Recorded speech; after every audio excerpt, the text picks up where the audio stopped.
আসসালামু আলাইকুম। গেল এক সপ্তাহ নানান চড়াই উতরাইয়ের মধ্য দিয়ে পার হলো। এখন পরিস্থিতি কিছুটা ঠান্ডা, যে কারণে আমিও ঠান্ডা মাথায় কিছু কথা বলি।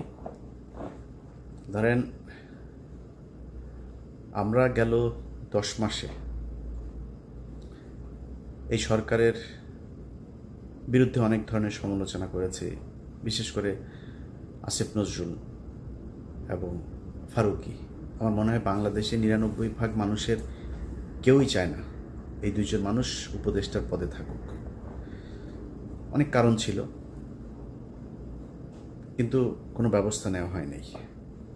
বাট আমরা সামগ্রিকভাবে সরকারকে সহায়তা করতে চেয়েছি। অনেকের কাছে মনে হয়েছে যে আমরা বোধহয় সরকারকে বেকায়দায় ফেলার জন্য এগুলো বলেছি। সেটা প্রমাণ হয়েছে সব শেষ, যখন ডক্টর ইউনূসের পাশে কেউ ছিল না, তখন অন্তত আমি সহ বেশ কয়েকজন ছিল। আমরা দেশের বিশৃঙ্খলা চাই না। অনেক মানুষ, গতকালকে ভিপি নূর একটা বক্তব্য দিয়েছেন, সেখানে তিনি বলেছেন যে আমরা বাইরে বসে থেকে কিছু ইউটিউবার ফেসবুকাররা নাকি দেশে নৈরাজ্য তৈরি করতে চাই। দেখেন, আমরা কি চেয়েছি গেল 10 মাসে? আমাদের যে দাবিগুলো ছিল, কি আমার উপদেষ্টা বানান এটা চেয়েছিলাম? আমার একটা কাজ দেন, অমুক ইয়ের জন্য টেন্ডার করেন, এগুলো না তো। আমরা চেয়েছি এই দেশে ভারতীয় যে আধিপত্য সেটা বন্ধ হোক। সন্তোষ, প্রথম আলোতে টিপু সুলতান, মতি, মাহফুজ, এরা সরব এই যে চক্র, যারা কিনা বাংলাদেশকে মিথ্যা জঙ্গি তকমা দেওয়ার জন্য 21শে আগস্ট থেকে শুরু করে রমনা, বটমূল সহ বিভিন্ন জায়গাতে এই যে নাটক সাজিয়ে বাংলাদেশের মুসলমানদেরকে সারা পৃথিবীর কাছে সন্ত্রাসী হিসাবে উপস্থাপন করেছে, এগুলোর বিচার চেয়েছি। এগুলোর বিচার চাইতে যাওয়ার কারণে আপনারা নিরীহ মানুষের উপরে সেনাবাহিনী, পুলিশ সম্মিলিতভাবে আপনারা করেছেন, হামলা করেছেন। আমরা এরকম চিত্র দেখতে চাইনি। আমরা চেয়েছি বিভিন্ন গণমাধ্যমে আওয়ামী লীগের যেসব দোসররা আছে তাদেরকে সরান, সচিবালয়ের দোসররা আছে তারা সরান, পুলিশের কারা কারা আছে তাদেরকে সরান। আপনারা হত্যা মামলার আসামি পুলিশের যারা ছিল অনেককে আপনারা চাকরিতে গোপনে গোপনে চাকরিতে জয়েন করাচ্ছেন। আমরা এগুলি তো চেয়েছি, তাই না? আপনাদের খারাপ কিছু তো চাইনি, দেশের বিরুদ্ধে তো যাইনি। এখন এটা চাওয়ার কারণে আমরা নাকি বিশৃঙ্খলা তৈরি করলাম। এটা যদি ভারতের আধিপত্যবাদ থেকে বাঁচার জন্য, ফ্যাসিবাদের বিরুদ্ধে কথা বলাটা যদি নৈরাজ্য হয়, তাহলে 5ই আগস্ট এই দেশে সবচাইতে বড় নৈরাজ্য হয়েছে। সেই নৈরাজ্যের মাধ্যমে আপনি ক্ষমতায় এসেছেন। অনেক উপদেষ্টার মুখ থেকে শুনেছি যে মপতন্ত্র বন্ধ করতে হবে। এই যৌক্তিক আন্দোলনকে আপনি যেদিন মপতন্ত্র উল্লেখ করে তারপরে তার বিরুদ্ধে অবস্থান নিয়েছেন, সেদিনে আপনার পুরো সরকারটাই মপতন্ত্রের ফসল হিসাবে মানুষের কাছে উপস্থাপিত হয়েছে। আপনি আর দাঁড়াইতে পারেন নাই, পারবেনও না। এই সরকার, এই মুহূর্তে ইউনূসের যে সরকার, একটা ভঙ্গুর একটা সরকার। যেই শক্তি আমরা মনে করেছিলাম সেই শক্তি আর এই সরকারের নাই। চাইলেও কিছু করতে পারেন, কোনো কিছুই। ন্যূনতম সংস্কারও যদি বিএনপি জামায়াত বলে যে আমরা চাই না, আপনার সেই ক্ষমতা নাই, আপনি এটা করবেন। কেন হলো এরকম? আমাদের যৌক্তিক দাবিগুলোকে আপনারা মব হিসাবে করেছেন। করতে হবে কেন? আমরা যে দাবিগুলো করেছি 5 তারিখের পরে, সেই দাবির জন্য মানুষকে মাঠে নামতে হবে কেন? আপনি ওই ফেনীতে যান, নুসরাত হত্যাকাণ্ড, আল্লাহর কসম করে বললাম, যদি নুসরাত হত্যাকাণ্ডের 1 তিল পরিমাণ কোনো ঘটনা সত্য হয়ে থাকে, জীবনে কোনোদিন ভিডিও করব না। 2022 সালে এটা নিয়ে অনুসন্ধান করেছিলাম, সেটা 5 তারিখের পরে আরও একবার দিয়েছিলাম। আমি ওইটা নিয়ে এখন থরোলি কিছু কাজ করছি, একদম ফিল্ডে গিয়ে তারপরে কিছু কাজ করছি। ওইটা সময় পাই না, আপলোড দিতে পারছি না, ফাইনাল করতে পারছি না কাজটা। উচিত ছিল না 5 তারিখের পরে এরকম চাঞ্চল্যকর কিছু ঘটনা, যেগুলো জানে মানুষ, বাবুল আক্তার এখনো পর্যন্ত চাকরি ফিরে পায়নি। এখন পর্যন্ত এই কি বলে হুমায়ুন আজাদ এই বদমাইশের মামলায় আলেমরা জেলে। এখন পর্যন্ত ওই কোথায় রমনা বটমূল কোথাকার কোন এই জঙ্গি নাটক টাটক এগুলির আসামিরা ইয়েতে বন্দি। 5ই মের ঘটনায় মামলায় আলেমরা বন্দি। বিএনপি জামাতের ছেলে পেলে এখন পর্যন্ত জেলখানায় বন্দি।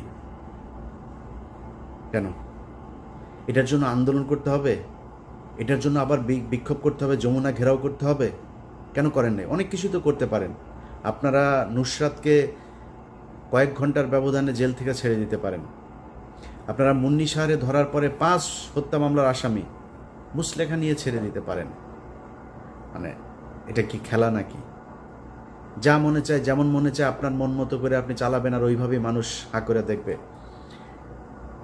আমরা এই 10 মাস যে ছোটোখাটো করেছে, যারা আমাদেরকে মনে করেছে আমরা সরকারের বিরুদ্ধে কাজ করেছি, এই গত 1 সপ্তাহে আমরা প্রমাণ করেছি যে যারা আমাদেরকে বলতো আমরা নৈরাজ্য তৈরি করতে চেয়েছি, তারাই ইউনূসের বিরুদ্ধে অবস্থান নিয়েছে।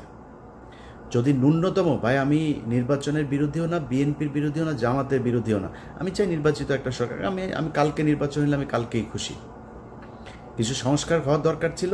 কেউ যদি মনে করে যে আমরা সংস্কার চাই না, তাইলে আবার মনে করেন 2006 সালের মতো অবস্থা আসলো, মনে করেন বিএনপি আবার ক্ষমতায় আসবে, 5 বছর পরে শেষ হবে। বিএনপি নির্বাচন দেবে কিভাবে? বিএনপি যদি একজনকে সিইসি করে, সেটা জামাত ইসলাম মানবে না, আপনি মানাবেন কিভাবে? সংকট আবার আসবে। তাহলে সেই সংকটের জন্য আপনি করলেন কি?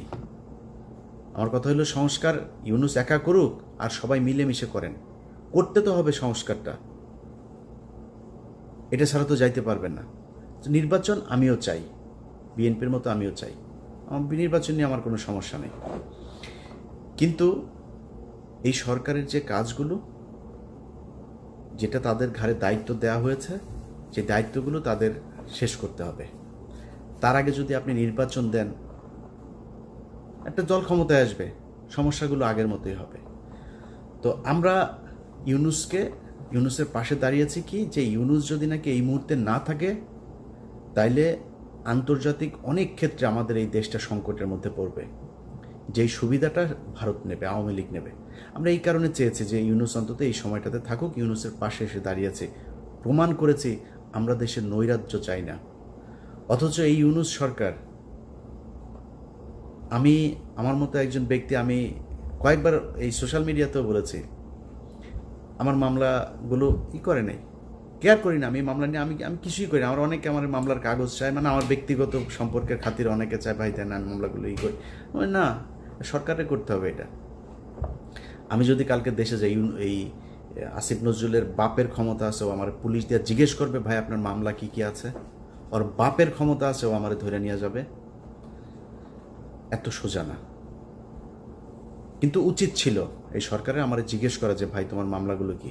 আমাদের কোনো অবদান নাই। এই যে সরকার এসছে, আওয়ামী লীগের বিরুদ্ধে আমরা কিছু করি নাই, কিছুই করি নাই, জিজ্ঞেসও করেন নাই। কেন করেন নাই?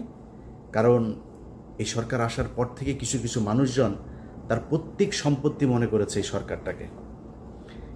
এমনকি আমি ছাত্রদের ব্যাপারেও আমার অনেক অভিযোগ আছে। আপনাদের সাথে যারা মাঠে ছিল তাদেরকে আপনারা অনেককে মাইনাস করে দিয়েছেন। এটা করার ঠিক হয় নাই। আমি মনে করি তাদের অভিশাপে আজকের এই অবস্থা। এগুলো ঠিক করা উচিত ছিল। তো অনেক অভিযোগ আছে। ইউনূস সরকারের কাছে আমাদের দাবি থাকবে, আপনাদের কাছে হাতে যে সুযোগটা এই সরকার, এই দেশের মানুষ দিয়েছে এই সরকারকে, সেই সুযোগটা কাজে লাগান।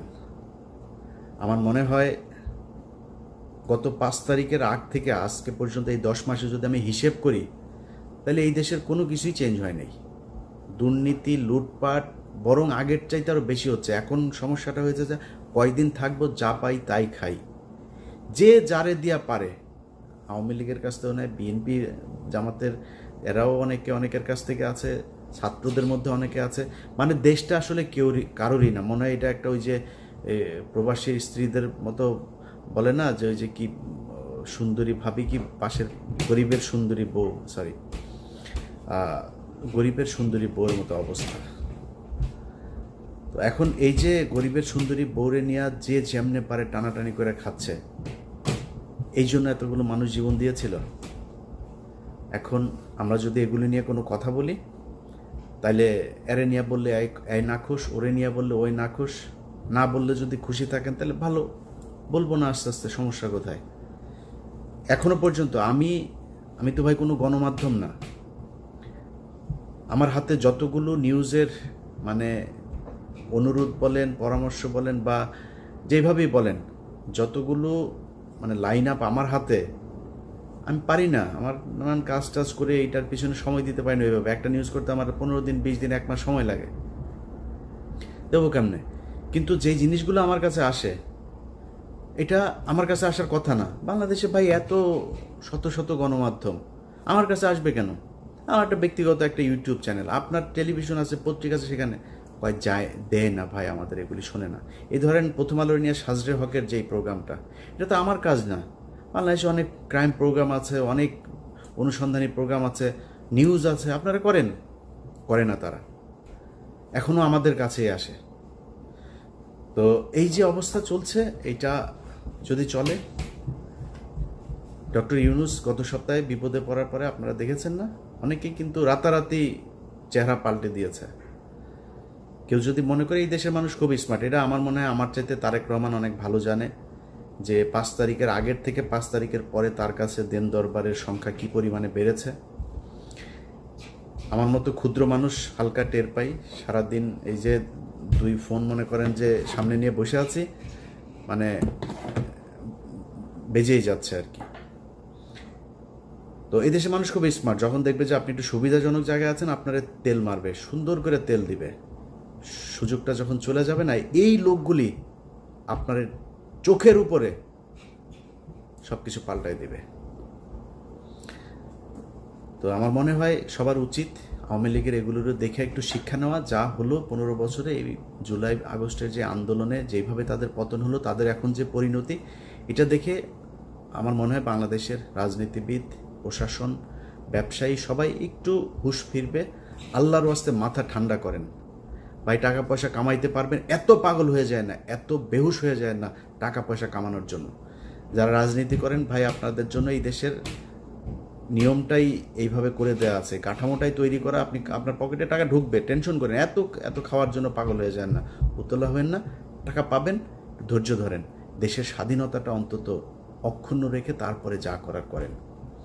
আমাদের নিয়ে যা মনে চায় বলতে পারবেন, অনেকের অনেক অভিযোগ থাকতে পারে ভাই, এই দেশের স্বাধীনতা সার্বভৌমত্বের জন্য যদি নিজের জীবন দিতে হয়, এটা যেদিন প্রয়োজন হবে সেদিন দেখবেন ইলিয়াস সত্য কথা বলেছিল না মিথ্যা বলেছিল। কোনো স্বার্থটার্থ নিয়ে যদি নাকি কোনো কিছু করার চেষ্টা থাকতো, অনেক স্বার্থ নেয়ার অফার পেয়েছে এই গত 10 মাসে, সেখানে যাই নেই। আল্লাহ যেন ওই রাস্তায় নাও নেয় কোনো দিন। তো আমি অত ক্ষমতাশালীও না, এটা হচ্ছে সমস্যা। কিন্তু আপনারা যারা ক্ষমতায় আছেন, যাদের কথায় অনেক কিছু হয়, যাদের সেই সুযোগ আছে, আপনারা যদি নাকি এই দেশটাকে ভারতের হাত থেকে বাঁচাইতে না চান, সেই পদক্ষেপ যদি না নেন, তাহলে এই দেশটা আসলে আলটিমেটলি থাকবে না। আমাদের রাজনীতিবিদ, আমরা দেখছি কয়েকজন রাজনীতিবিদের যে অবস্থা, বিশেষ করে সালাউদ্দিন যেভাবে উঠে পড়ে লেগেছে, এটা খুবই সন্দেহজনক। আরেকজন আছে গয়েশ্বরচন্দ্র রায়, 500 টাকার মাল। এটা এই মাল আজ থেকে 3 বছর আগে আমার পরিচিত এক বিএনপি নেতা, সে বলছিল যে ভাই বিকাশে টাকা চায়, রিক্সা ভাড়া নাকি তার নাই। এই ধরনের মাল, এগুলোরে তো রয়ের তো ধরেন টাকা কোটির নিচে দেয় না, যা বলবে ও যদি বলে রয়েরে বলে 5 এটা দেও, 5 এটা দিবে। এই ধরনের লোকজন হইতে আল্লাহ যেন এই দেশকে রক্ষা করে। বিশেষ করে বিএনপি জামাত এই মুহূর্তে দেশের সবচেয়ে বড় দল, তাদেরকে যেন রক্ষা করে। আর ছাত্রদের প্রতি সবশেষ যে অনুরোধটা থাকবে, ভাই আপনারা বিএনপি জামাত এখন যতই মানে চ্যাটাং করুক না, 2 দিন আগে রাস্তায় বের হইতে পারে নাই, আপনাদের কারণে তারা বের হতে পেরেছে, আপনাদের প্রতি সম্মান আছে। আমারে বিএনপি কষ্ট পাক আর জামাত কষ্ট পাক, আমি আমার মৃত্যু পর্যন্ত আপনাদের প্রতি রেসপেক্টটুকু দেখায় যাব। যদি না আপনারা প্রথম আলো, ডেইলি স্টার আর এই ভারত আওয়ামী লীগ এদের কাছাকাছি না যান, সারা জীবন দেখা আসবে আপনাদের প্রতি রেসপেক্টটা। আপনার কাছে অনুরোধ, আপনারা প্রয়োজনে দল বাদ দিয়ে দেন, রাজনীতি বাদ দিয়ে দেন, তারপরে মানুষ যেই কথাগুলি বলতে যায়, যেই কথাগুলো বলার কারণে আপনাদের পেছনে সারা দেশের মানুষ নেমে এসেছিল, সেই কথাগুলো আপনারা আবার বলেন, সেই কাজগুলো আবার করেন, দেখবেন আপনাদের পেছনে মানুষ আবারও থাকবে। যা চান ভাই, রাজনীতি বড় জিনিস না, আপনার রাজনীতি করে ক্ষমতায় আসতে হবে এটা বলেন। যদি মনে করেন আসলে মানুষের সেবা করতে চান, ভালোবাসা পাইতে চান, তাহলে আমার মনে হয় ওই জায়গায় আবার ফের নজর দেন। সেটা যদি করেন, এই দেশের মানুষের ভালোবাসা আবারও পাবেন। সবাই ভালো থাকেন, আল্লাহ হাফেজ।